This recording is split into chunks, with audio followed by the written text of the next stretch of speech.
نبی پاک صاحب الالاق سید عالم صلی اللہ علیہ وسلم نے فرمایا کہ ایک شخص رات کو ارادہ کر کے سویا تھا کہ سویرے تہجد پڑھوں گا۔ ایک تو وہ ہے جس کا ارادہ ہی کوئی نہیں، فجر پڑھنے کا بھی ارادہ ہی نہیں، سرے سے پروگرام ہی نہیں۔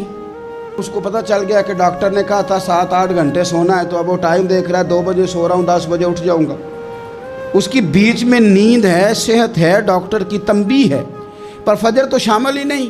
حالانکہ اس بات کو اچھی طرح سمجھ لیں، اگر آپ کا فجر پڑھنے کا ارادہ ہے اور 4 بجے کا 3:45 بجے کا آپ نے الارم لگا لیا ہے، تو 2 دن آپ کو الارم جگائے گا، تیسرے دن آنکھ خود بخود کھل جائے گی۔ انسان کی نفسیات ہوتی ہے کہ 2 دن وہ کسی چیز بھی اپنی عادت کو سونے جاگنے میں پکا لے تو تیسرے دن وہیں اس کا وہ مزاج بن جاتا ہے۔ تو اگر نیت ہی نہیں، ارادہ ہی نہیں، پروگرام ہی نہیں، تو کیسے آنکھ کھلے گی؟ بلکہ پھر تو یہ ہوتا ہے کہ کئی دفعہ آنکھ کھل بھی جاتی ہے، بندے اٹھ بھی جاتے ہیں پر